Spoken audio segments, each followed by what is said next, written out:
Nós vamos dando continuidade à nossa campanha Projeto de Deus para a Família, entrando já no 4º dia, meditar na mensagem que Deus preparou para nós nessa manhã. Nós sabemos pela palavra do nosso Deus que o casamento é uma instituição divina, é um projeto divino, foi elaborado pelo próprio Deus, embora Deus nos deu livre-arbítrio para escolher o nosso cônjuge, a pessoa com quem nós vamos casar ou que já nos casamos.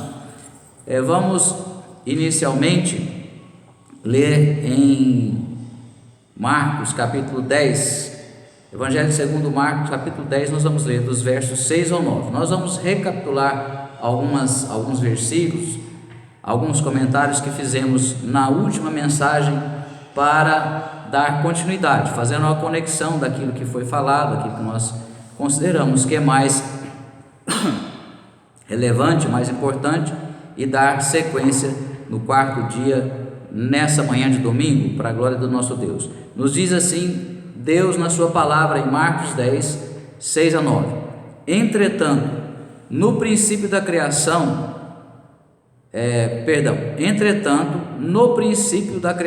Deus os fez homem e mulher. Por esta razão, o homem deixará pai e mãe e se unirá à sua esposa, e os dois se tornarão uma só carne. Dessa mesma forma, eles já não são dois, mas sim uma só carne. Portanto, o que Deus uniu, não o separe o ser humano. Amém? Glória a Deus. Então nós sabemos, aqui está fazendo referência a Gênesis, quando Deus uniu o homem à mulher. Capítulo 2 de Gênesis. Então Deus criou a mulher, formou a mulher de uma parte do corpo de Adão, do lado da costela de Adão, e aí ele formou a mulher para ser companheira, para ser ajudadora, cooperadora do homem, o que nós passamos depois, posteriormente, a denominar esposa. Então o casamento é um propósito de Deus para a vida do homem, para que o homem tenha família, constitua família, para que ele tenha a sua esposa e ela, o seu esposo, eles se completem e se ajudem mutuamente, cooperem mutuamente nesse desígnio de Deus, nesse projeto de Deus, o propósito de Deus para que o homem vivesse em família, tivesse filhos, povoasse a terra e assim também se realizasse, porque nós cremos que tudo que Deus criou para o homem, veja bem, a criação de Deus como Ele fez, de forma perfeita como Ele é, não que existe de desvirtuado que tem por aí, mas como Deus projetou e criou o homem, designou ao homem para viver aqui na terra, tudo foi de forma perfeitamente designado, planejado e executado por Deus, e Deus deu a liberdade para o homem viver da maneira que ele quiser. Só que o propósito de Deus, a vontade de Deus é que o homem viva da maneira que ele planejou para o homem, ou seja, de acordo com os seus princípios, de acordo com os seus valores que estão registrados na Bíblia Sagrada, que nós consideramos que é a palavra do próprio Deus. Então, se nós quisermos ter uma família abençoada, casamento abençoado, filhos abençoados, nós precisamos nos enquadrar, nos adequar aos princípios de Deus, aos valores de Deus. Então nós precisamos buscar na Bíblia quais os ensinamentos, nós estamos procurando trazer os principais daquilo que Deus tem nos dado para ser a base, a estrutura para o desenvolvimento da nossa família. Mesmo que a nossa família já esteja formada hoje, Deus está nos dando a oportunidade de rever conceitos, rever valores para mudar aquilo que precisa ser mudado.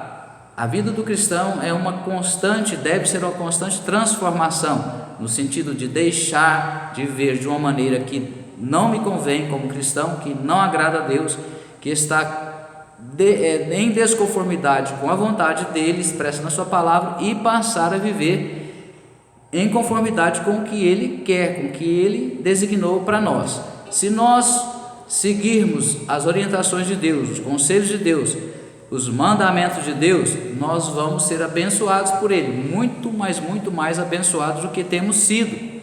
Embora Deus seja misericordioso e amoroso e de certa forma abençoa todos os homens, Deus é justo. Então, naquilo que a pessoa faz de correto, que agrada a Deus, mesmo que ela não seja cristã, ela vai ser abençoada. O sol se põe para justos e não justos, e todos os homens estão sujeitos às mesmas coisas. Então Deus, na sua justiça, Ele abençoa a pessoa que age de maneira correta. Então, se a pessoa ela é correta no que diz respeito ao seu matrimônio, mesmo que ela não seja cristã, ela vai ter uma bênção de Deus. A grande diferença está na salvação. A principal diferença está na salvação, porque sem Jesus, sem nos convertermos a Cristo, sem nos tornarmos cristãos, nós não seremos salvos, não iremos morar no céu, porque, como nós louvávamos agora há pouco, no céu não entra pecado, e os nossos pecados somente podem ser apagados, anulados pelo sangue do Senhor Jesus, pelo sacrifício que o Senhor Jesus fez por nós. Amém? Então nós precisamos compreender, e para compreender, em primeiro lugar, nós precisamos conhecer. Nós conhecemos as coisas primeiro e, consequentemente, buscamos compreendê-las, entender corretamente. Como que nós entendemos corretamente os princípios e os valores de Deus? Lendo, aprendendo, conhecendo com quem já aprendeu antes de nós, mais do que nós, e também, essencialmente, com a participação do próprio Deus por meio do seu Espírito, do Espírito Santo. O Espírito Santo é que traz entendimento, é que ilumina o nosso entendimento, abre a nossa mente e nos dá o entendimento, a compreensão das coisas de Deus. Amém? Então, o casamento, nós sabemos que é uma escolha do homem e é a escolha mais importante depois da salvação, ou seja, depois que nós escolhemos servir a Jesus, ou melhor, nós aceitamos o convite dele para o servirmos, reconhecendo que nós precisamos de um Salvador, de um Senhor, e nós então abrimos nosso coração e nos convertemos a Cristo. Depois, a segunda escolha mais importante é o casamento, porque é através do casamento é que vai se iniciar uma nova família.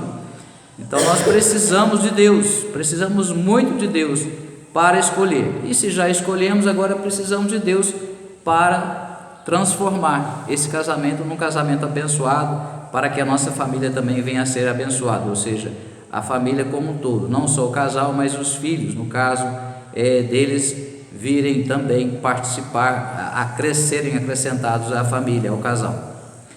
Então o casamento não é somente uma questão de escolha da pessoa que será o nosso cônjuge, pois não se trata somente de uma escolha de pessoas, mas diz respeito a uma união de propósito. Nós falamos isso na mensagem passada, que o casamento deve ser compreendido não simplesmente como a escolha de uma pessoa que vai satisfazer aos meus desejos, que vai corresponder às minhas vontades, onde eu vou desfrutar dos prazeres do casamento, e especialmente do sexo, mas da convivência, do companheirismo, da amizade, daquela união. E não é só isso, isso é importante, claro que faz parte, sim, faz parte, mas antes de tudo nós precisamos, para escolher a pessoa que será o nosso cônjuge, e nós estamos falando para quem ainda não escolheu, é claro, precisamos saber qual é o propósito que Deus tem na nossa vida, porque se eu escolher uma pessoa que não vai me ajudar a cumprir esse propósito, a realizar esse propósito, com certeza que isso poderá me atrapalhar, e até certo ponto vai atrapalhar muito, porque se a pessoa ela tem um propósito bem diferente do meu, vai ser mais difícil superar essas diferenças. É claro que sempre vão existir diferenças, porque são duas pessoas diferentes, só que o objetivo do casamento é que se tornem uma só carne, ou seja, agora eu preciso amar a minha esposa como a mim mesmo. Quando fala que é uma só carne, ou seja, o corpo, é a vida que nós temos nesse corpo, então eu preciso amar a minha esposa como a mim mesmo, e muitas vezes até mais do que a mim, ou seja, porque eu preciso me sacrificar por ela, porque a palavra de Deus nos mostra que é feita uma comparação de como o homem deve amar a sua esposa, de forma semelhante àquela que Cristo amou a sua igreja, e Cristo morreu por nós. A igreja de Cristo somos nós. Então Jesus morreu por nós. Olha só que nível de amor. Então nós falávamos que é um amor sacrificial, é o amor que está em 1 Coríntios 13. Não é o amor simplesmente decorrente de um sentimento romântico. Muitas vezes a gente ouve as pessoas falar: não, é preciso que tenha uma paixão. Até mesmo às vezes cristão pensa assim, porque nós falávamos que nós vamos sendo influenciados pela cultura do mundo, o sistema do mundo. A Bíblia nos deixa claro isso, que a nossa luta não é contra a carne e sangue, ou seja, não é contra o nosso próximo, nosso igual, mas é contra principados, potestades, dominadores e hostes espirituais da maldade. Satanás e seus demônios estão influenciando o mundo. O pecado, o mundo e a nossa própria carnalidade são as três áreas de luta do cristão. A nossa própria carnalidade, ou seja, as minhas vontades que não correspondem aos propósitos de Deus, a vida que Deus preparou para mim, a vida do cristão, como Deus quer que eu viva, de forma semelhante a Cristo, é claro. A luta contra o pecado, porque o diabo vai nos tentar para nos induzir a pecar, e o objetivo do pecado o propósito de Satanás é nos afastar de Deus, é nos enfraquecer espiritualmente, para nos levar até a mesma morte espiritual. Por isso que a Bíblia fala que ele vem para matar, roubar e destruir. Essa morte é a morte, misericórdia, essa morte é a morte espiritual. Então é isso que ele quer. Mas ainda existe a luta contra o mundo, ou seja, o sistema mundano, aquilo que o mundo tenta impregnar em nós, tenta inculcar em nós, trazendo ideologias mundanas, trazendo, por exemplo, o que é conhecido como antropocentrismo, ou seja, o homem voltado para si mesmo, o homem egoísta, que quer satisfazer os seus desejos, as suas vontades, que se coloca acima dos outros. Ele quer, não importa o preço, ele quer conseguir as coisas que ele entende que vai trazer prazer para ele. Essa é um sistema que já está impregnado no mundo. O homem é voltado, e você, se não se afastar de certas coisas que trazem aquela influência, por exemplo, novelas, por exemplo, muitos programas de televisão, muita coisa que está na internet também, nas mídias, as amizades, o companheirismo. As pessoas que têm isso muito arraigado dentro de si, elas entendem que isso é o jeito certo de viver, que é assim mesmo, que todo mundo é assim, que quem é diferente é que está errado. Então nós temos que lutar contra isso, porque temos que ser diferente desse padrão que está no mundo. O cristão não pode viver dessa forma, porque se ele viver dessa forma, ele vai estar contrariando a forma como Deus estabeleceu. O amor do tipo de Deus é um amor sacrificial. Então, se eu preciso me sacrificar em razão do outro, e eu quero viver para satisfazer só a minha própria vontade, isso não tem como conciliar, não dá para conciliar. Então eu preciso fazer uma opção: ou eu quero viver como cristão, ou então eu não vou viver como cristão. É muito simples: ou nós servimos a Deus, obedecemos a Ele, ou servimos ao diabo. E não existe essa também da pessoa pensar e falar que ela é neutra. Não, eu sirvo a Deus da minha maneira. Não, ou você serve a Deus da maneira que Deus quer, como está na palavra dele na Bíblia, ou então você vai estar se enganando. Se eu fizer assim também eu vou me enganar. Eu já vivi enganado antes de ser cristão, nesse sentido. Agora, graças a Deus, não. Cada dia mais a gente vai buscando o conhecimento de Deus, vai buscando uma melhor comunhão com Deus, e nós vamos sendo transformados gradativamente, continuamente, com a ajuda e a participação de Deus, e também com nosso empenho, com a nossa busca, com a nossa dedicação, com o nosso esforço. Amém? Nós anotamos alguns comentários para facilitar a mensagem, o desenvolvimento da mensagem. Nesse sentido, O propósito dos cônjuges deve ser contribuir para a felicidade um do outro, ou seja, eu não posso mais viver para satisfazer a mim mesmo, eu preciso viver agora colocando as necessidades do meu cônjuge em primeiro lugar.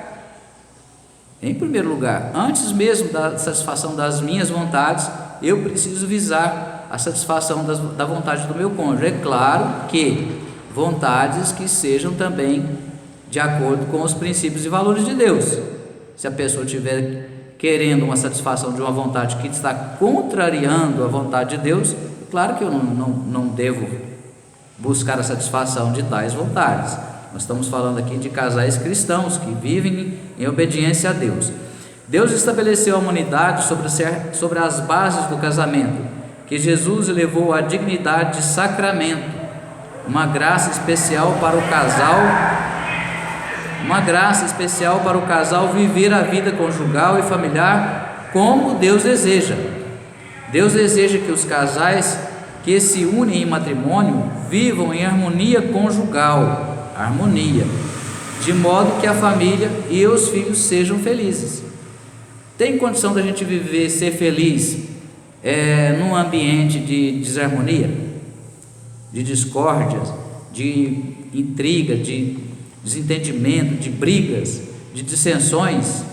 Não tem, ninguém consegue viver. A pessoa tolera, suporta muitas vezes, e é difícil suportar por muito tempo a pessoa viver num ambiente desse, onde não tem harmonia, não tem entendimento, não tem paz, não tem compreensão, não tem respeito, não tem amor, porque o verdadeiro amor envolve tudo isso. Se nós dizemos que amamos, nós precisamos aprender como é esse amor, o amor do tipo de Deus que nós temos falado. Inclusive nós trouxemos uma mensagem na última sexta-feira falando exatamente sobre o amor. Depois está lá no nosso canal do YouTube, Verdades que Libertam. Se você quiser, não viu ainda, pode ver, pode assistir lá a mensagem sobre o amor de Deus, o amor que nós devemos nutrir. Amém? Com relação a esse comentário que nós fizemos do grau, de importância do casamento, em Mateus 13, verso 4, diz-nos assim a palavra do nosso Deus, Hebreus 13, capítulo 13, verso 4: digno de honra seja o casamento entre todas as testemunhas, bem como a pureza do leito conjugal, porquanto Deus julgará os imorais e adúlteros. Então aqui está falando da importância do casamento e como Deus considera digno de honra, ou seja, o casamento tem que ser honrado. Nós precisamos honrar a pessoa do nosso cônjuge. Os 10 mandamentos, nós sabemos que nós devemos honrar pai e mãe, mas também a Bíblia fala que nós devemos respeitar todas as autoridades. Então as bases para os relacionamentos harmoniosos precisam incluir a honra ao outro. Se eu honro a pessoa, eu coloco a pessoa em uma condição elevada, ou seja, eu dou valor devido àquela pessoa na minha vida, a importância devida que ela deve ter. Então eu preciso honrar a minha esposa, e a esposa precisa honrar o seu marido. Então eu não vou fazer nada que venha prejudicar ou entristecer a minha esposa, aquilo que é contrário à vontade de Deus, e ela também deve agir da mesma forma. Amém? De acordo com a Bíblia, o casamento envolve proximidade espiritual, emocional e física. Então é preciso, vai haver uma união de corpos através do sexo. O sexo é o grau mais elevado de intimidade entre um homem e uma mulher. Essa proximidade vai existir, logicamente, consequentemente, com o casamento, mas também é preciso que haja uma proximidade emocional e espiritual, porque nossa alma ela é permeada por pensamentos, por sentimentos, por emoções, por desejos, por vontades. Tudo isso faz parte da alma do homem. Os desejos que nós temos, não só o desejo pelo sexo, mas, por exemplo, eu tenho vontade de me alimentar pela fome, até porque eu tenho necessidade de me alimentar o meu corpo. Mas às vezes eu tenho desejo de comer algo diferente, algo que eu já comi, faz tempo que eu não como, né? Às vezes, por exemplo, a pessoa se casa, sai da casa dos pais, aí tem lá uma lembrança de um certo tipo de comida que a mãe fazia. Talvez a esposa não consiga fazer aquele mesmo prato, daquele mesmo jeito, aquele mesmo sabor. Às vezes dá vontade, isso é natural. Então, assim, é lógico que tudo tem que ter equilíbrio, mas são essas coisas que fazem parte também das nossas emoções. Então, nós precisamos,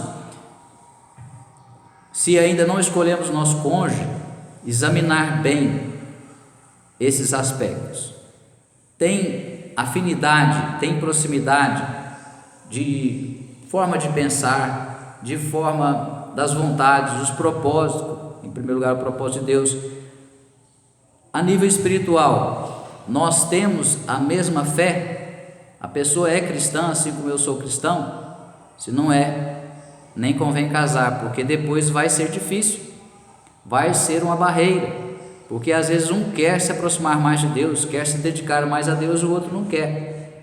Aí cria dificuldade, um quer ir à igreja, o outro não quer ir à igreja. Um quer saber mais das coisas de Deus, o outro quer saber mais das coisas do mundo. Então fica uma barreira, fica difícil. Mas se a pessoa também, por outro lado, ela se converteu, não era cristã, se converteu depois do casamento, também não é o caso de separação, ela vai continuar casada.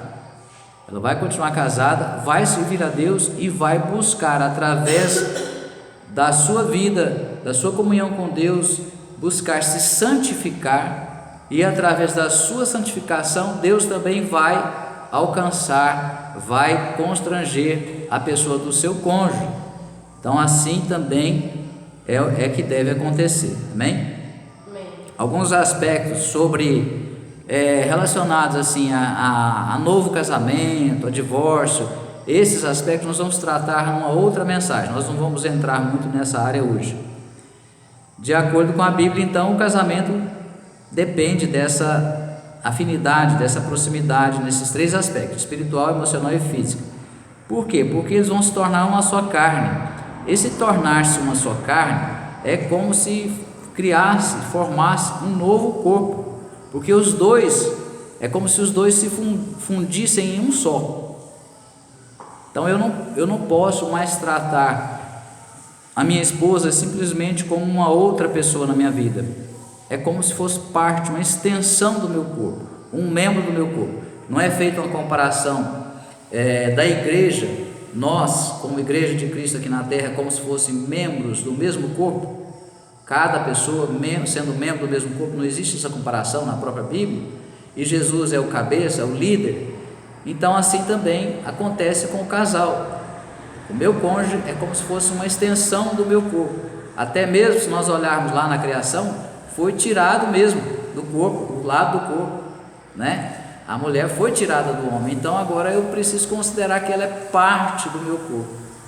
Por isso é que nós temos que compreender bem essas coisas para entender a razão e a necessidade de como eu devo amar, de como eu devo tratar a minha esposa e vice-versa.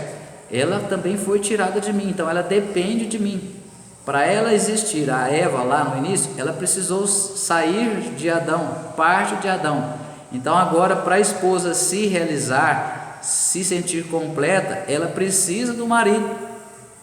Então ela precisa também agradar ao marido, satisfazer o marido, contribuir também. Quando nós falamos satisfação, é em todos os sentidos, é realização. O casamento deve trazer realizações para nós, em todas as áreas da nossa vida.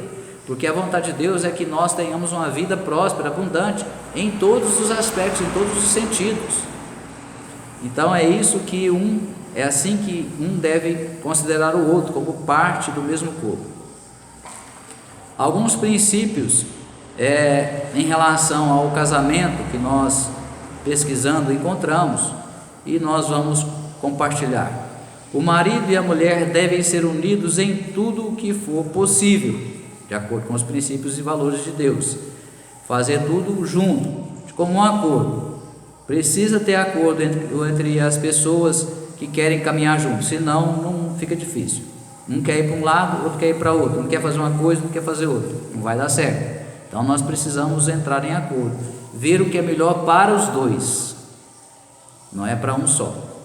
O marido e a esposa precisam tratar um ao outro com amor e respeito, já falamos sobre isso. Eles devem atender às necessidades sexuais um do outro de forma amorosa e rejeitar completamente qualquer tipo de infidelidade. A infidelidade é incompatível com o casamento. Se a pessoa se casa, é aquela pessoa e deve ser aquela pessoa para o resto da vida, até que a morte separe o casamento. Um dos dois morre e aí o outro fica ali para casar de novo. É assim que Deus criou, é assim que Deus estabeleceu. O próprio Senhor Jesus já falou também sobre isso. Nós não vamos entrar muito no mérito, por causa que nós já comentamos que esse é assunto para a próxima mensagem. A Bíblia diz que o marido é a cabeça da esposa e que a esposa deve ter profundo respeito do marido. Ou seja, o papel do marido é de liderança da família. Ele é o líder, ele é o principal responsável pela provisão, pela manutenção da família. Então o principal responsável por colocar o pão sobre a mesa é o marido. A mulher pode ajudar? Pode, mas não é a obrigação principal, não é dela, é dele, é do homem. A proteção também é do esposo. Então, se o homem é assim, quer viver como se fosse uma mulher, sendo muito sensível, não sendo corajoso quando precisa ser, está errado. E se a mulher também quer assumir o papel do homem, quer mandar, quer impor a sua vontade, também está errado, porque não é assim, não foi assim que Deus estabeleceu. Nós não estamos falando aqui de subjugar o outro, mas de terem como um acordo, sabendo que o papel de cada um deve ser cumprido de acordo com as Escrituras Sagradas. Vamos ler agora em Efésios, no capítulo 5, os versos 22 a 25. Efésios, capítulo 5, de 22 a 25.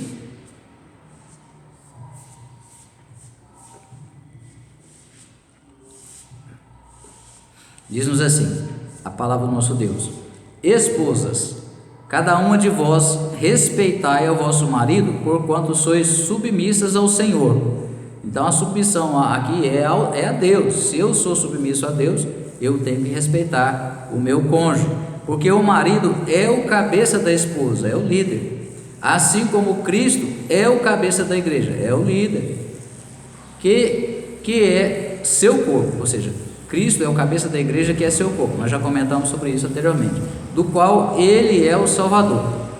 Assim como a igreja está sujeita a Cristo, deve obedecer a Cristo, de igual modo as esposas estejam em tudo sujeitas a seus próprios maridos. Então, enquanto o marido tiver razão, no sentido de que ele está tomando uma decisão de acordo com a Bíblia, de acordo com Deus, a esposa tem que concordar. Mesmo se ela não tiver com muita vontade, ela precisa concordar. É isso que está dizendo aqui.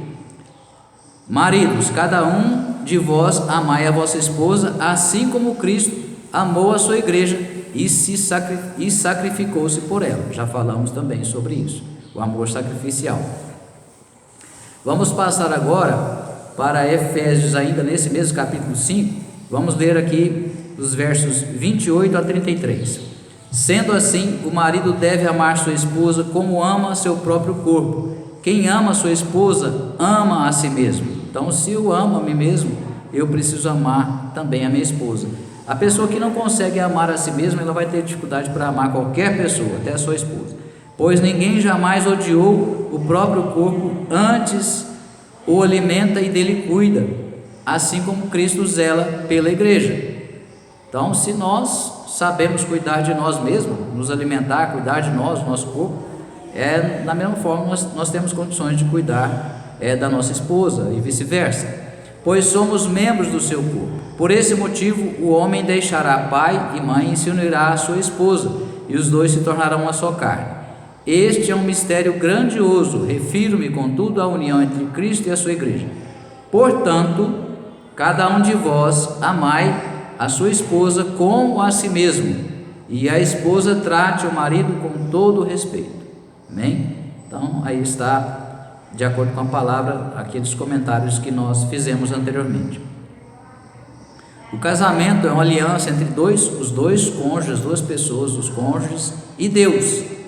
Eles fazem uma aliança entre si, marido com mulher e vice-versa, e com Deus também. De acordo com o teólogo John Stott, ele diz assim: o casamento é uma aliança heterossexual, ou seja, entre pessoas de sexo diferente, homem e mulher, exclusiva entre um homem e uma mulher, ordenada e selada por Deus, precedida por um deixar público dos pais, consumada na união sexual, resultando numa parceria permanente e mútua,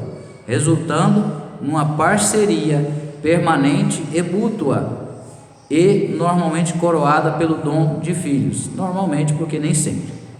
Isso, caso por algum impedimento o casal não possa ter filhos, não descaracteriza aquela união como uma família sem filhos, mas é uma família.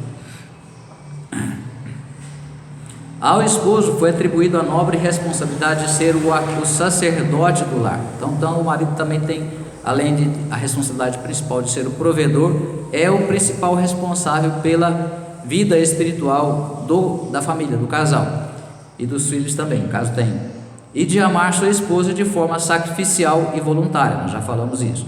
O marido deve honrar sua esposa, conforme exorta o apóstolo Pedro, em 1 de Pedro, capítulo 3, no verso 7, nos diz assim o nosso Deus na sua palavra: igualmente vós, maridos, vivei com elas as esposas, com entendimento, dando honra à mulher. Vivei com elas com entendimento, dando honra à mulher como vaso mais frágil, e como sendo elas herdeiras convosco da graça da vida, para que não sejam impedidas as vossas orações.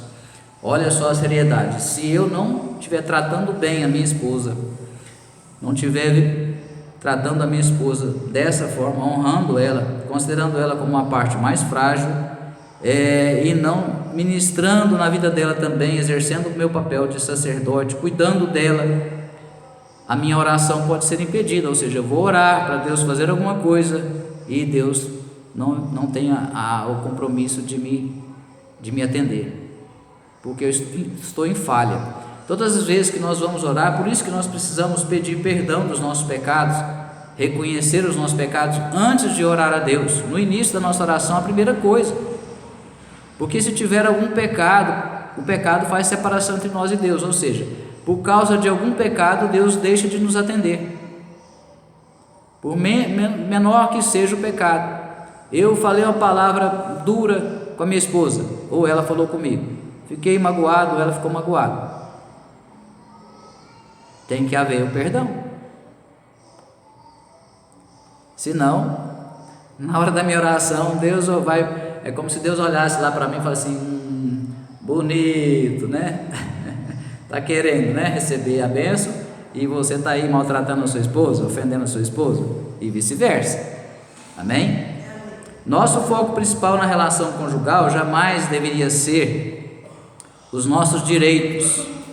Está relacionado ao egoísmo que nós comentamos no início, que de fato possuímos, ou seja, nós temos direito, os direitos que o próprio casamento nos concede, e pelos quais tanto reclamamos, e sim os nossos deveres. A pessoa casa e ela começa a cobrar do seu cônjuge: mas você não faz isso, você tem que fazer isso. Outro: não, mas você não faz aquilo.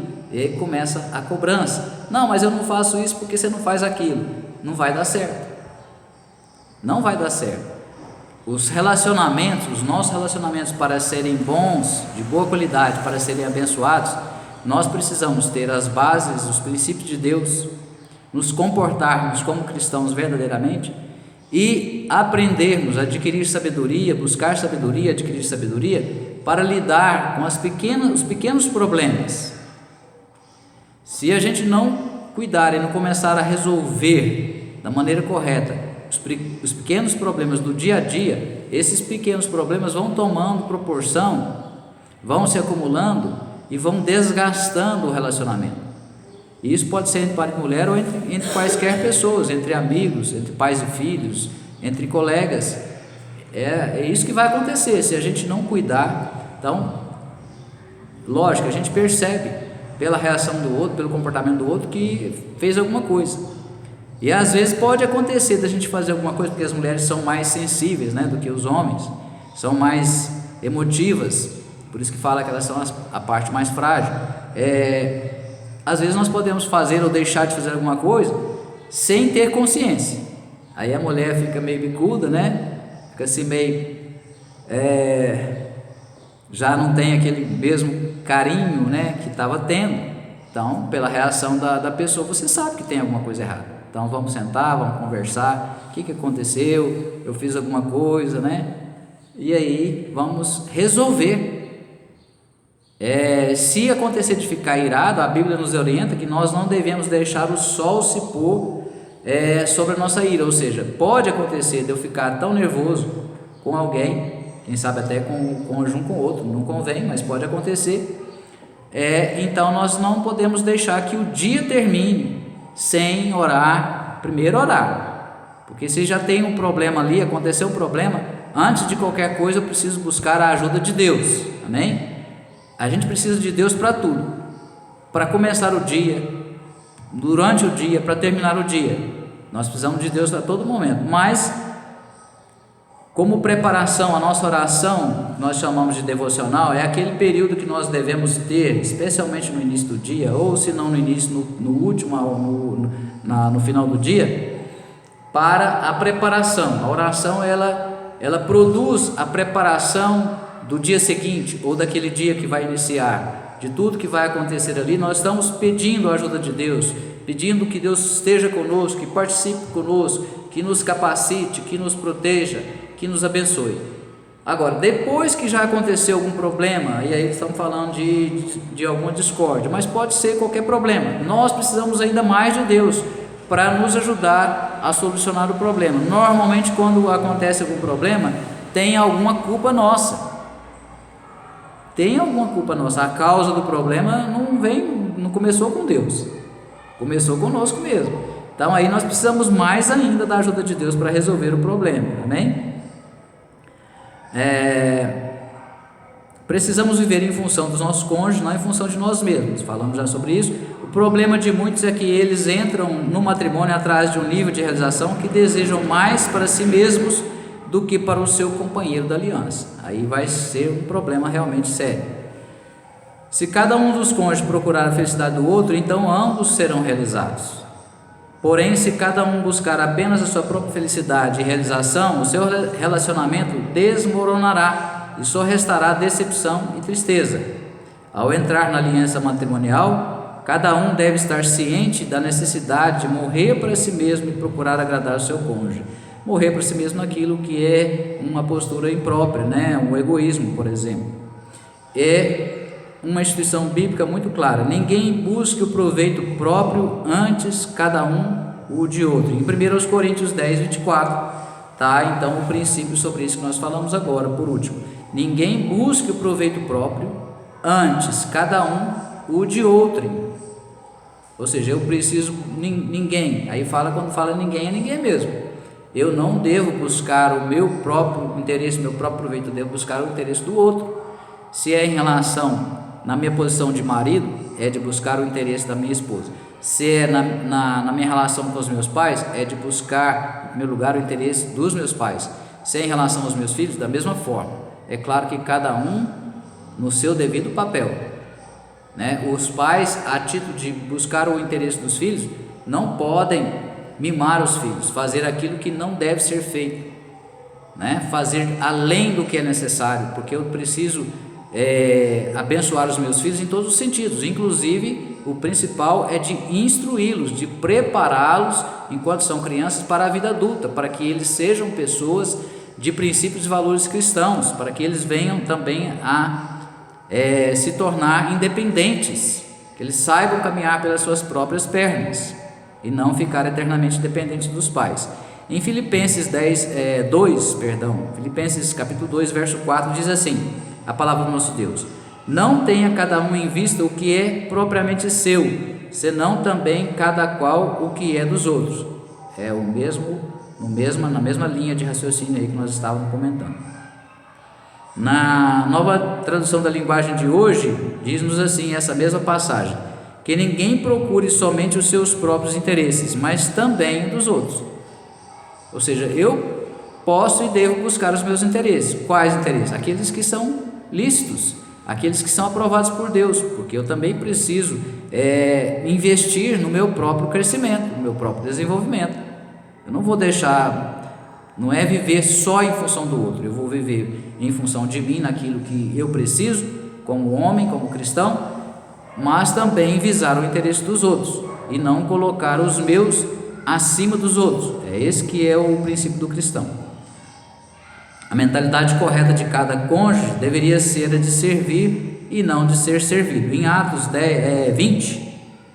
20, capítulo 20, verso 35, só a parte B, a parte final, diz assim: lembrando as palavras do próprio Senhor Jesus, é mais bem-aventurado dar do que receber.